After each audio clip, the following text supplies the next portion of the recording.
I like salad. Do you like salad?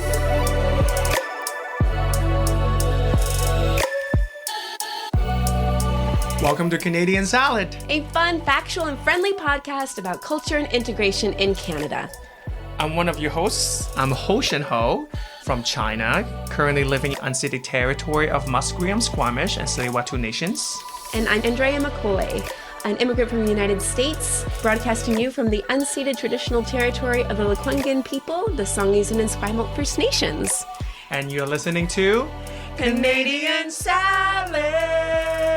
All right.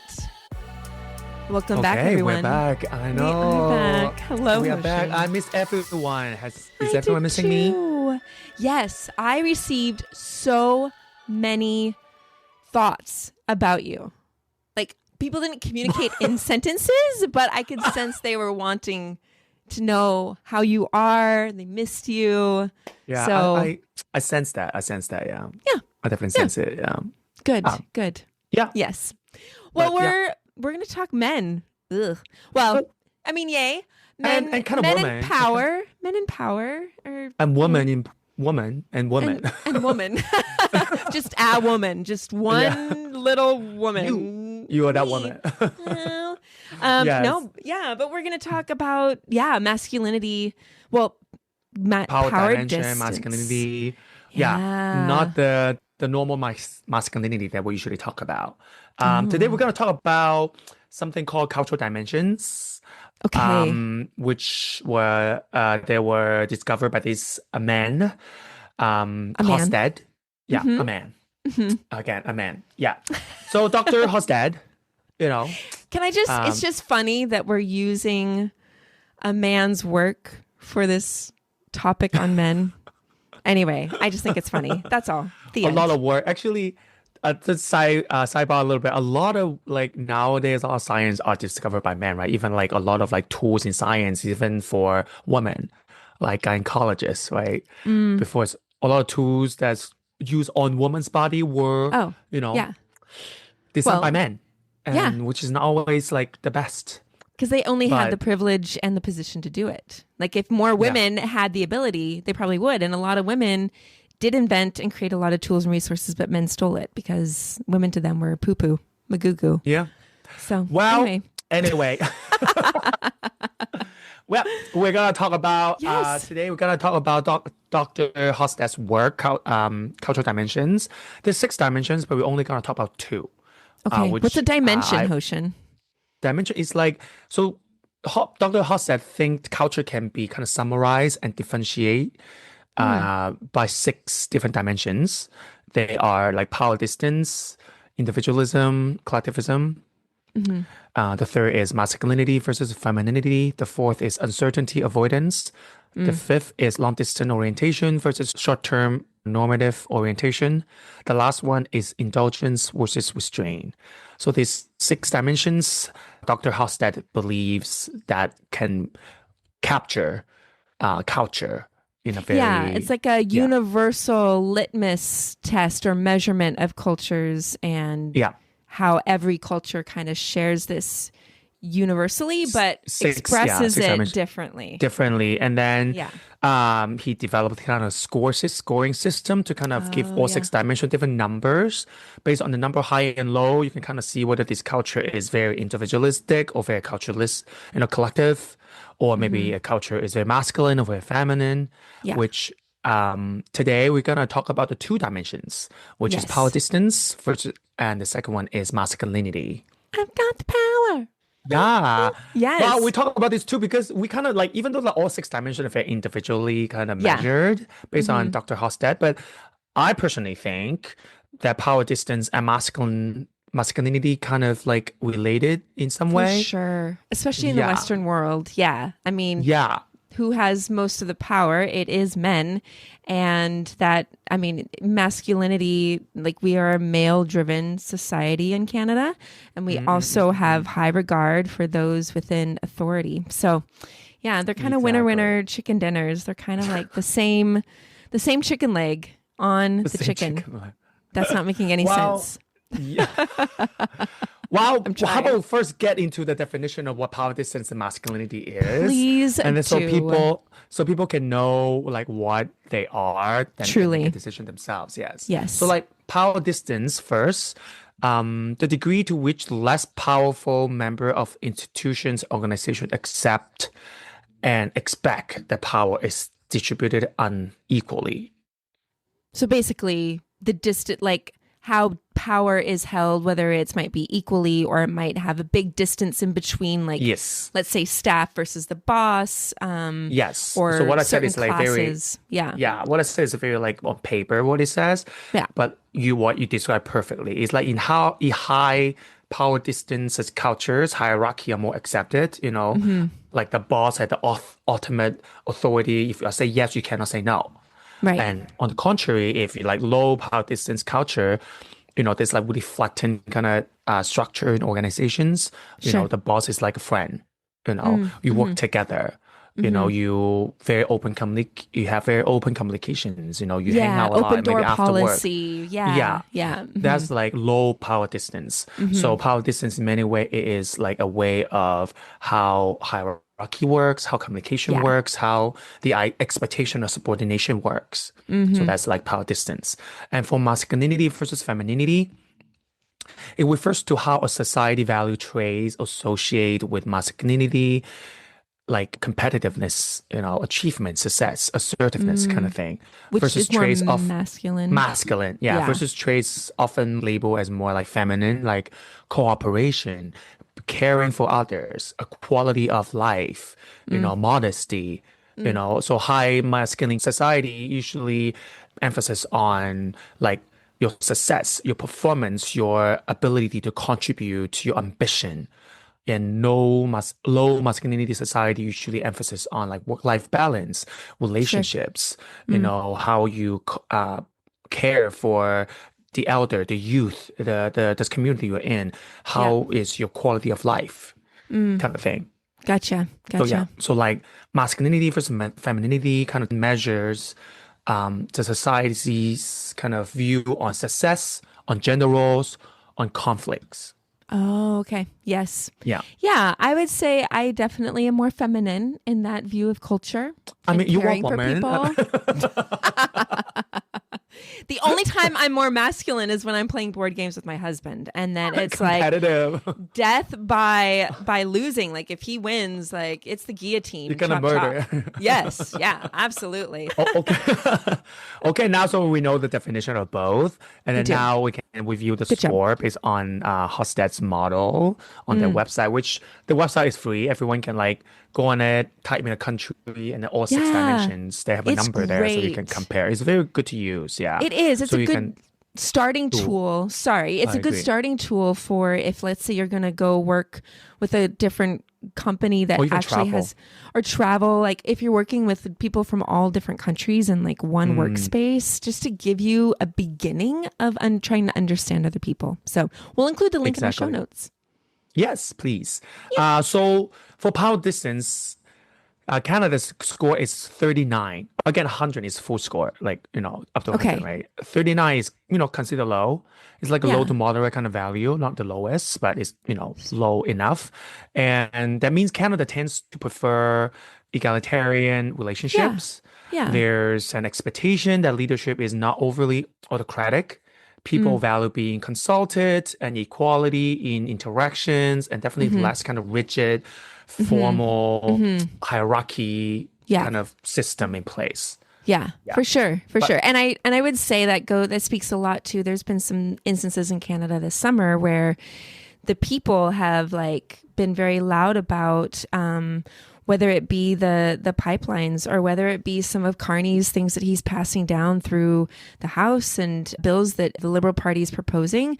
Like people are vocal about it, and you see the parties, you see these authorities being like, oh, okay, we'll back down. It goes to show that power isn't supremo ultimo, even though it does have supremo ultimo tendencies in a lot of ways, but there is the ability for our voices to influence and shape that authority and that power. I agree. Yeah, this kind of reminds me like when I was working in TD, my boss. I worked in TD too. Well, she's a woman. She's a woman. I think maybe there's some femininity kind of involved. But she always wanted to be my friend. She wanted to know what's happening to me, you know, after life. She wanted my private life. She always asked me, "Oh, how's you like after work? Like, oh, how's your boyfriend?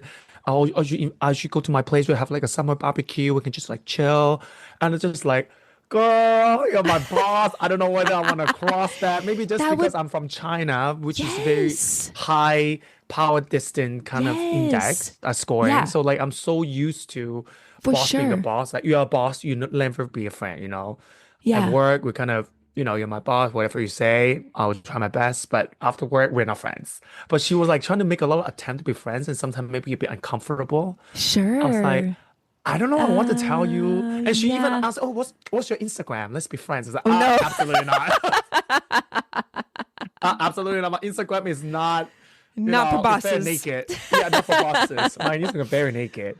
Yeah. I feel like she just want to be. My feeling was like I think she just want to be friends. She had like a closer relationship Yeah. because I work very closely with her. I think she just want to build that kind of relationship that we're like, you know, that I'm loyal to her or maybe loyal to each other and that we open communication that we Yeah. I think it's just like a Ah, because at the end of the day I don't think she necessarily truly cares how I am doing because a lot of time when it comes to like a work thing then I you know I will go to her and ask for maybe Yeah. even for a raise because you know she no Yeah. yeah Yeah. Interesting. Interesting. Yeah. Yeah. I've had yeah mostly egalitarian bosses. I've had very oh few. okay But being born and raised in the North American context, of course, like that's not to say there aren't authoritarian bosses, because there are some in corporate hmm settings and I had all also trained over. bosses too yeah Yeah. yeah So it exists, but yeah typically Canada is more lower in power distance. I don't think my previous boss is very egalitarian because a lot of things when she said she wanted this done, it just has to done that way. Like there's no I can't Sure. argue with her. Hmm. But it just her approach wanted to be friends with me, trying to like kind of flatten the kind of hierarchy structure. It's just Yeah. like But Hmm. in reality, she's not really valued in my opinion that much Got in you. my opinion. Okay. So it's Okay. like, I don't really Mm. like that. Yeah. Yeah. Thanks, It PD smells boss. funny. Yeah. You smell funny, girl. Yeah. Interesting. And then, Okay. yeah. And about masculinity and femininity. So if high score means very masculine culture, low score means very feminine culture. Canada has 52. So literally in the middle. Yeah. What? Yeah. Really? Yeah. I, So that means Canada, I did some Mr. paper. I Hofstede, we mean, need to have some words. Anyway, 50-50. yeah. Interesting. Okay. 50 Okay. yeah, that means Canada Continue. is sometimes really balanced. Yeah. You know, it's 52 is maybe a very tiny little bit of tendency leaning, Yeah. you know, towards like competitiveness and achievement, but it's like only 2 points. I won't really It use was it as that well. one sit-in woman prime minister that we had a while ago when they were figuring out who the next prime minister was, and she sat in the Yeah. chair until they put another man in there. I think that's the I know. 2%. That's That's what brings us over, right? No, I don't know. I don't know. People like value performance and success, yes, definitely. But also Yeah. like there's enough room for like caring or cooperation and work-life balance. To be honest though, I do think it's kind of true from my perspective. Yeah, People really care about work-life balance here. Like especially Vancouver. that's I don't know about Toronto. true. Because a lot of people from Toronto who like work in Toronto and then move to Vancouver always say, oh, Vancouver's really chill. People always like take their time. Like everything's a True. slower Culturally, pace. that could be the West Coast kind of vibe. A bit Yeah, but more like than again, maybe only others. yeah, I Yeah. only work here, so like I feel Yeah. like this score speaks my experience in Canada, but again, I only Mm, worked in mm, Vancouver. Maybe in hmm. Toronto, the score would be higher because maybe like more masculine, more like emphasis on success and efficiency and like Yeah. like and assertiveness and Yeah. competitiveness. But here, people are really chill. They are chill. And I will say, I think normalizing mental health is becoming more and more of a cultural and or organizational goal. you do hear more organizations saying you're providing mental health days off. We have mental health awareness week. There's just like a lot more dialogue and discussion about what it is to, like, if you care for yourself, you actually have a longevity of your staff and your employees within the workplace, and valuing that. So I feel like that does make sense. I think from a woman's perspective, however, I definitely feel like the masculinity is much, I feel like we're way more masculine than we are feminine. I would put it at in Canada. Yeah, I would put it at 75. Ooh, wow, okay. And if you identify as a woman, and you would love to hear like what you think, so you can just like send us an email, hello@canadiansalad.ca. Let us know what you think. Yeah, we love honestly, your perspective. Yeah. But that's just me. I don't know, because I see the inequalities, and I see that, we're still not getting the equal pay for men. I mean, that's true. So, the equality part, yes. Yeah. I feel like that is definitely still a man's world. Yeah. Mm-hmm. We're still in a man's world. But I think this dimension necessarily, like masculinity versus femininity, is not a dimension to evaluate the progress of equality, but more to evaluate how gender role plays in society. Sure. Mm-hmm. Whether it is like more assertive, this culture more celebrates success and achievements and assertiveness, rather than celebrating or prioritizing caring characters or work-life balance or this kind of tenderness of, celebrating communities. Right. I think that's how I see it. And that's how I think that why we have 52. Sure. Okay. Canada as in general. Yeah. There's also like a lot of examples how like power distance and masculinity kind of reflects, manifests in other areas. Like for example, education. Like teachers and students often have more open relationships in less power distance, countries like sure. Canada. Yeah. Students often encouraged to question, to debate, to critique, which I would say in China, in Japan, for example, that's not a thing. No, you do not. No. Yeah. Also, in governments and institutions, also there are certain ways of how low power distance country kind of works, like democratic system, obviously, low power distance. Sure. And in high power distance country, definitely less democratic procedures are in place to protect democracy. Usually there is like protests are welcomed in low power distance countries like in Canada. Yeah. And also just one specific like criteria is also used to measure power distance is actually youth engagement. Oh, interesting. So, like how? Yeah. Would you say youth engagement would be more in lower power distance? Yeah. So like a characteristic of low power distance countries usually have also systems or policies in place to encourage youth engagement, maybe welcoming youth to like discuss policy making, or maybe there's like conferences and councils to make sure youth are involved.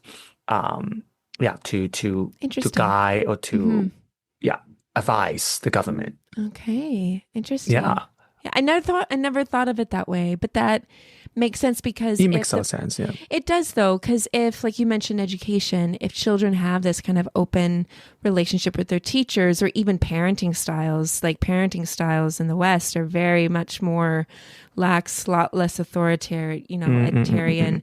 So that does make sense that youth would have a stronger voice in more low power distance countries, and probably even more feminine driven or feminine countries, would you say? Because it's not competitive, it's very much collaborative. Like we as the youth come together and we share this common vision or desire for change. So I also agree with you. Hand. Yeah. I think the youth participation for me also is like an overlap between power distance and masculinity kind of dimension, because like first, youth, they don't necessarily we'll talk about youth, you should probably underage, right? Like maybe youth also, maybe like 18, you can call yourself youth too. I guess you can vote. But like it's definitely a form of cooperation. Technically, they can vote. So it's not necessary. So it's not necessarily just a power distance kind of dimension. Because if just strictly about voting, about encouraging people to vote, I feel like that's probably just power dimension because that's democratic, right? But it's asking people that technically can vote, but ask them to input. To collaborate with them because they are also impacted. It's also about caring what they need, even though they can't vote. So a lot of the things that make they have no power in it, but we want to come because we care. This decision that will eventually affect them. So I feel like youth participation is definitely overlap about the masculinity dimension and the power distance dimension. Yes, it's about communication, it's about power structure, but at the same time, it's also about caring, about collaboration, about conflict in many ways. Also, true, how to harmoniously put the society together. Yeah. Even being open to conflict, that's very, very low power distance, because higher power distance would want to control the narrative or even like hold all the power. And if you have a conflict, it doesn't matter because you're not the one in power. So whatever they say goes. So just kind of deal. Interesting. Agree. Yeah. So that's like one dimension. I feel like, oh, this is interesting. We can talk about it. Yeah. Yeah. No, that is interesting. Yeah. And if we use statistics, there's also ways to look in Canada, use statistics. Love stats. I know. Stat queens here. Mm-hmm. We do love We love our stats. Yeah. They don't lie. They really don't. Yeah. So there's like a 2023 stat shows that about 39% of managers are women in Canada. 39. And 61 are men. Yeah. That checks out. That story checks out. Yeah. Yeah. So even though there's like movement towards equality, because 39 is not like a low percentage either. Let's, compare No, to the world. true. But it's not very so high much either. Yeah. We have There's 11% room for improvement. Yeah.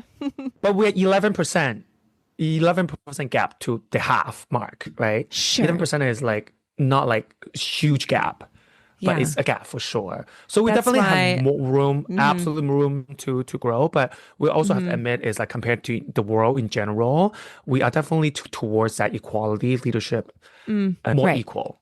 For sure. I would even say you see if we can apply, well, I don't know if we can apply this now, but like looking at even just the ways in which a lot of protests across Canada, pro-Palestinian protests, have been met with heavy policing, violence, ridiculous arrests, the same with like Indigenous land defenders.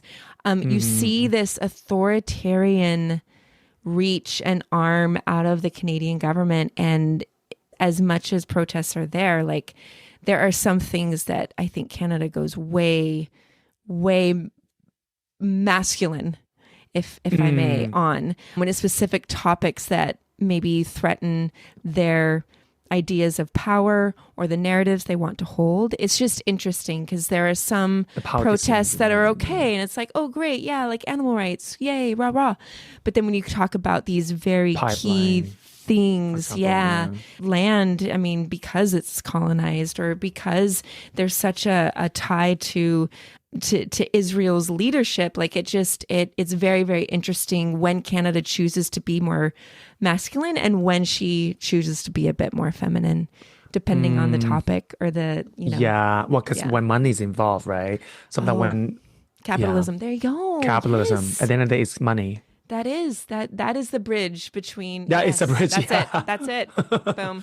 Money. All right, we're done. We solved all the problems of the world. You're welcome, ladies and gentlemen. Have a good night. We're not done. I mean, all the world problem of the world at the end of the day is money. Yeah, I feel like the only way to kind of rally people or rally the government to be on the top, money is always a denominator. Yeah. Money is always the denominator of all these hoarding issues. that money, keeping that money, not equally distributing it, almost in a masculine way, making money competitive. Because I don't think there's anything wrong with money. Because it's success, right? Yeah. What's wrong? Money's great. Money's great, though, when it is shared, when it is accessible for everyone, and there's no particular few groups of people, the 1%, controlling all the money. Like that's when money is awful, when people are just trying to control it and keep it away from other people, or that becomes like their motivation for making terrible decisions, right? But interesting, I think like capitalism is also a product of patriarchy, right? And patriarchy is, of course, is like a product of masculinity, which masculinity in many ways, even in the cultural dimension, says masculinity is a dimension, that emphasis on success, on prestige, on status, on material wealth. Yeah. And then which is exactly what capitalism is also about. It's about having more money, having more prestige, having more status, having more material wealth, right? For sure. So like if the society is very masculine, it's always going to be pro capitalism. Yeah. Pro capitalism. That's always going to be it. Yeah. Even though, that's where I feel like the dimension score of masculinity can only 52. I feel like, and that if we talk about capitalism, I don't think Canada is only 52. I think it'd be higher because Canada still is very capitalist. Would you say 75 as high as me? I won't say 75 because there's also other things to consider about masculinity, right? About gender roles. I feel like Canada maybe in general slightly better. Like I said, there's 11% gap to equality, but again, 11% is not a huge, but definitely room to improve. Also about like cooperation, about quality of life, about like work-life balance, about whether we are conflict avoidant or not avoidant, like assertiveness. So like there's other things to discuss about this score. It just capitalism is just one of it. Sure. I would maybe put Canada at least like 65 or like 70 tops. Okay, girl. Yeah. That works. You're allowed. But I'm a man. I don't know. I'm a man. Okay. Yeah.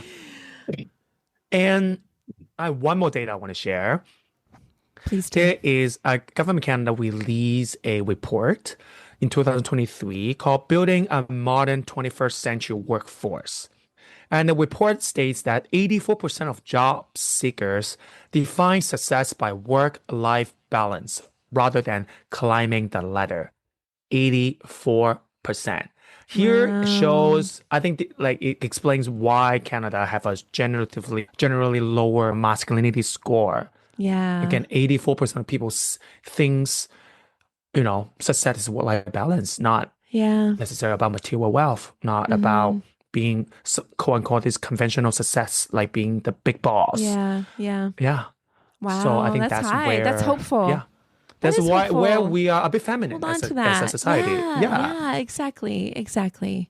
It's true. And I've heard people say there's no such thing as work-life balance. And I mean, and I think there's a point to that, but I think it's mostly because people are just exhausted and they try. But it can be hard to want that or believe that when maybe the structure doesn't provide that, So yeah. But I think his report is 2023. Before 2023 was a pandemic where working from home becomes like such a topic, right? I feel like this kind of remote work or hybrid work model kind of pushes forward this idea of work-life balance even more, that you can have both. You can work your own home where your schedule is more flexible. Yeah. So I think that gives people, oh my God, that actually can be achieved. So then now people can actually see happening. That's how we, strive for it. Yeah. No, that's a good point. That's a good point. You forget how much COVID impacted so much. And I feel like that's an element in and of its own of like just the ways in which it maybe created more diverse opportunities for employment. It's not so tradish where you're like go into the office, check out, So interesting. Yeah. I know. You are. You're amazing. Anyway. So that's the two dimensions I kind of want to discuss. Yeah. And of course, we kind of discussed the whole time about the relationship about them too, even though they are discussed individually in Hofstede's kind of paper, but we definitely see how they can be intermingled.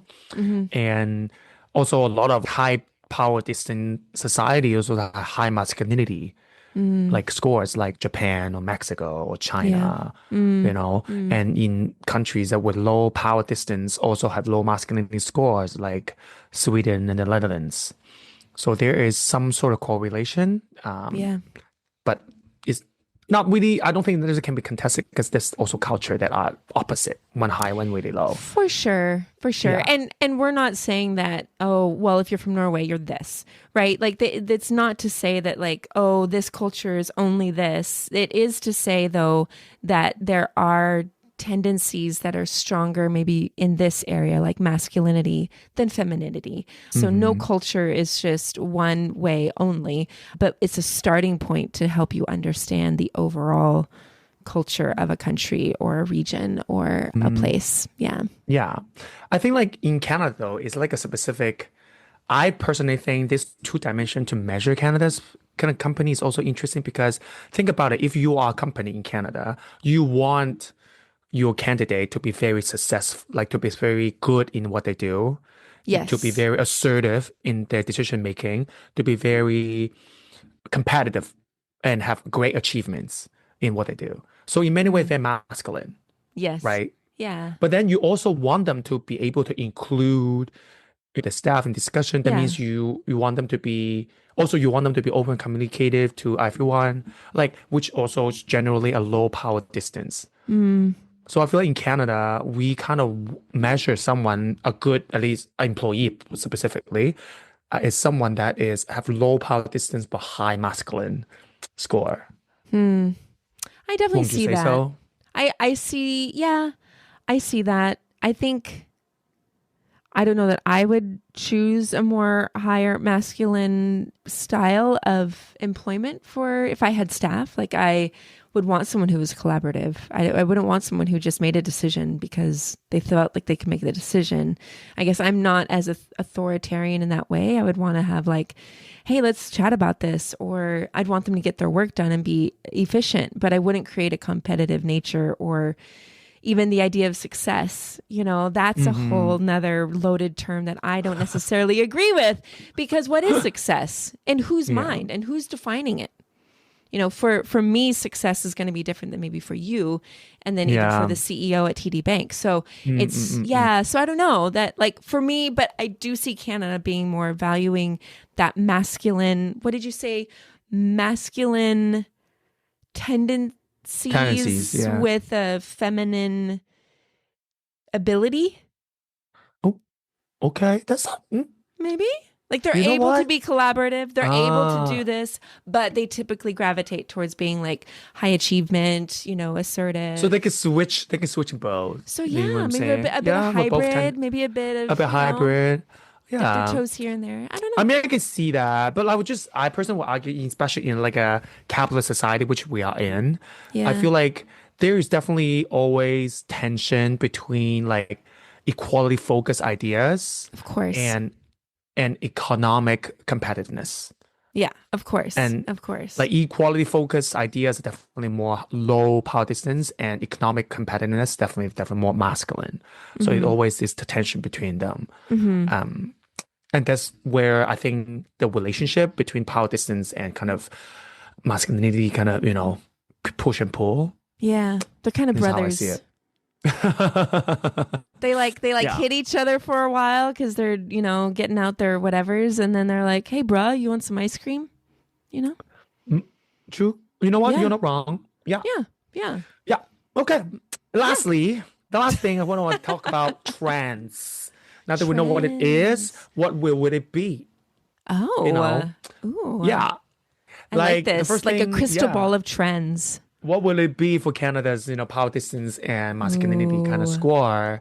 Yeah. We talk about COVID, like the remote work, hybrid work kind of model, slowly, you know, pushing Canada towards a more feminine society, because now people actually sees how work-life balance can, you know, fruition, and how working from home, actually having more flexible hours.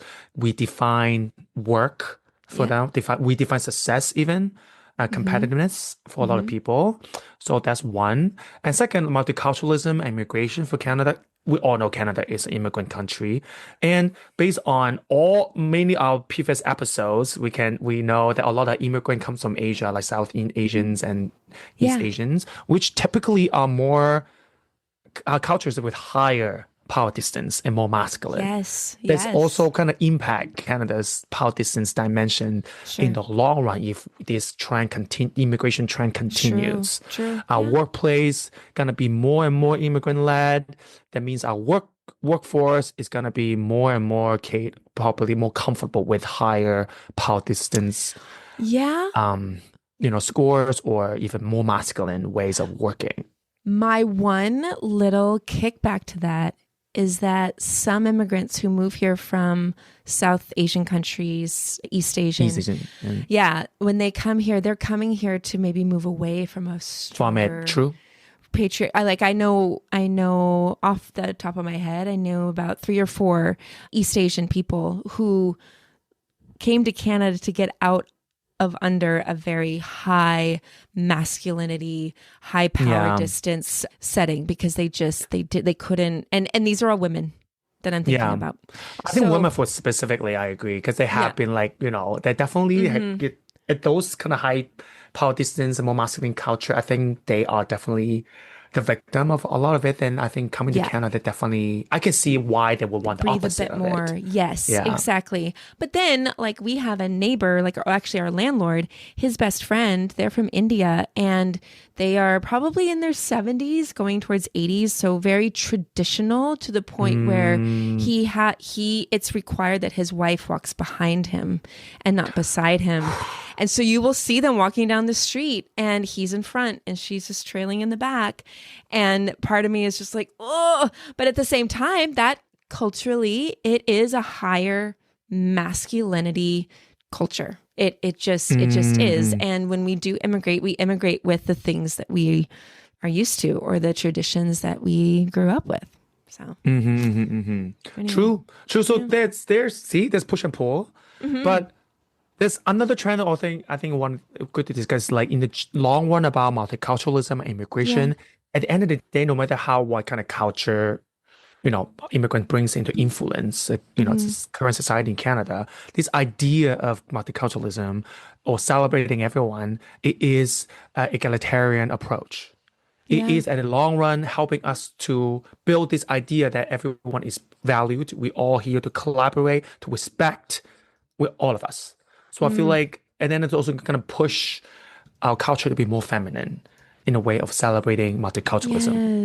Yes. At least that's how I like to believe. Yes, absolutely. And as I also mentioned earlier before, Canada actually really care, or have policies in place to encourage youth participation. I think this trend, this more and more youth participate means that this society more and more gonna have a lower power distance and definitely more feminine. Because again, it's about taking care of the next generation. It's about collaboration. At the same time, also flatten the authority and who subordination, right? So youth participation will help us to be less power distance and more feminine. Yeah, go youth. Go Lincoln. Go my son. Go all you kids out there who are 12 and 21 and 35. All you kids. But anyway, so that's kind of the trend I want to discuss. That's cool. No, that's really, really cool. I think there's hope for Canada. And I think there is. What I want or prepare for everyone for this episode today. Yeah, thank you, Hoshin. I mean, it's You're so good. Welcome. It is good. I taught a cultural privilege in the workplace, and we did 3 specific power dimensions with this group of managers from all over the city, and they were all really interested because they were just I've never considered having words around culture and how we function was really, really impactful for people to sit there and say, really, we're much more masculine. I wouldn't have thought that, or really we're much more, power distance is actually low. Sometimes when you have a framework like Hofstede, or you have someone who's got a kind of a theory to help us understand, it can really help conceptualize or help us understand our own selves better so we can understand other people better, which is Canadian salad, which is you and me, which is exactly why it's important to have these conversations, because I do believe that the more we understand each other or ourselves and we look at the good, the bad, the ugly with grace and with acceptance, then we can do that with other people. But until without looking at ourselves and who we are, we have no way of knowing how to look at other people gracefully, or even looking at masculine cultures through a different lens rather than just judging them or being like, well, off with their heads, kind of a thing. So I agree. Anyway, I absolutely agree. Yes. Yeah. Thank you, Andrea, for that input. Well, thank you, Hoshin, for preparing this. I'm really excited about this pop quiz. Really? Yes, because if you're new to us, you will not know that we do a Canadian salad pop quiz at the end of every episode. Yes. And the questions are related to the topic. And Hoshin doesn't know my question. I don't know his question. So dramati, flair de la flemme. That is what we are going for. So it's exciting. Hoshin, can I go first? You can go first, obviously. Okay. Yay. I am so excited. Okay. So, you know how in more patriarchy cultures, if a woman gets married, she takes on the husband's last name. But in more like matriarchy cultures, like the children will take on the mother's name. Okay. So under that context, which type of society globally, or let me see how to phrase this. Shoot. Okay. Globally, are societies more traditionally patrilineal, which is the, you take on, or are they more matrilineal? In the world, like generally? Like, yes. Like, of all the countries on the planet. I mean, I was thinking about juggle. Like, usually it's the kids takes the father's name. Yeah. Okay. Is that your final answer? I feel like it's a trick question because it's so obvious. What? Ding, ding. You won. Yes. So there was a study out of Vanderbilt University in 2019. Globally, 590 societies were known to be traditionally patrilineal. 160 were recognized as matrilineal. And in between, meaning that descent is acknowledged through both parents, father and mother, at 362 societies.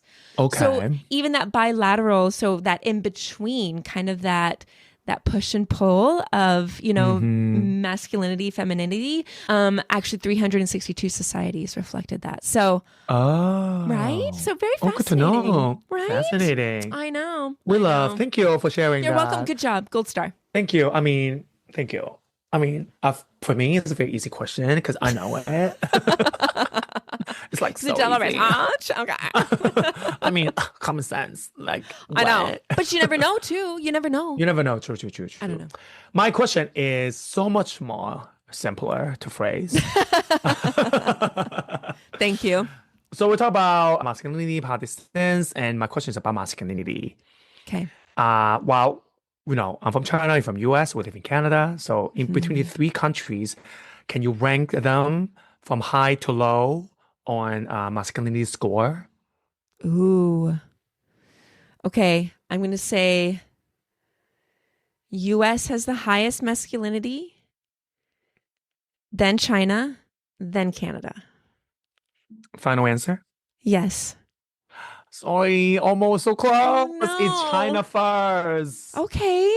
Really? But China is only 4 points higher. China is 66. Just 4 points higher than the US? Yes, it's 62, yeah. So I was really close. You were very close and very close, yeah. Very in fascinating. Canada, as I mentioned, it's 10 points lower than the US. It's 52, okay. Yeah. Well, look at us being in Canada, Canadians, and enjoying our feminine culture. Yes. And our low power distance. Feminine. Yeah, exactly. Love. Oh, that's good. I would love that. That's awesome. But thank you. Anyway, thank you everyone for listening. Yes, thank you. Yes, I had fun too. You can follow us on TikTok, Instagram, Blue Sky, and check out our website as well. You can see our mugs, our lovely CanadianSalad.ca. That's right. And please do, though, let us know what you think about Canada and masculinity, femininity. You can email us, hello@CanadianSalad.ca. All right. Without further ado, we love you. Have a wonderful week. And we'll see you next week. Yeah, exactly. Thanks so much. Okay, bye. Thank you. Bye.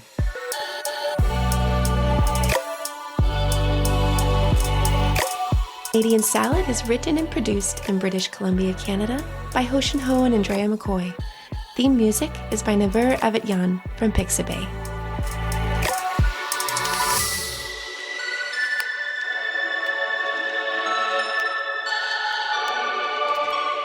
This has been a Good Drinklin production.